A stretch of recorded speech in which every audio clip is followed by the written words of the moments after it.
Hey guys, this is just a quick video of showing the before and after the R1250GS when I add the stabilizers. So it's before the stabilizers for the windshield added and after the stabilizers added. $25,000 bike, US dollars, brand new. You see that? It's very unacceptable. When you're on the highway, it's completely like the windshield just points straight towards you. But this seems like the common problem for adventure bikes. The Super Tenere also did the same thing, but now it has stabilizing bars added.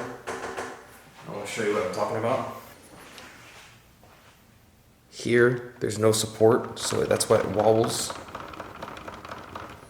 Whereas on the Super Tenere, I added this. This bracket's a beautifully made bracket from Madstad.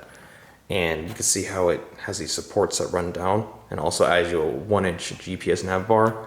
But after I added this, absolutely little to no wobble. So I'm gonna go ahead and do that with a kit that I bought from National Cycle. Never tried their kit for the Super Tenere, but they made one specifically for the R1250, so I'm gonna give this one a shot. Here's what the kit looks like in the box. And here's the new windscreen that I'm adding.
Okay guys, the full install is finished on the R1250. The Vstream stabilizing bars and the windscreen is put on.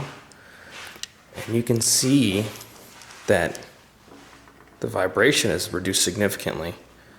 A little bit of a wobble. Up here is gonna wobble. Of course the windscreen is so tall, but it's like at least 90% reduced. So I expect some really good results when I get on the highway with this. I think they did a pretty good job in the design. I mean, I think the Madstad bracket is on with the V-Stream windshield is still more stable. Like, check this out. I mean, there's hardly any play. I love this one because the brackets extend all the way down to the wind deflectors, giving you a 1-inch bar as well. But this one does a pretty damn good job. It's also much cheaper too, so I'm really happy with it.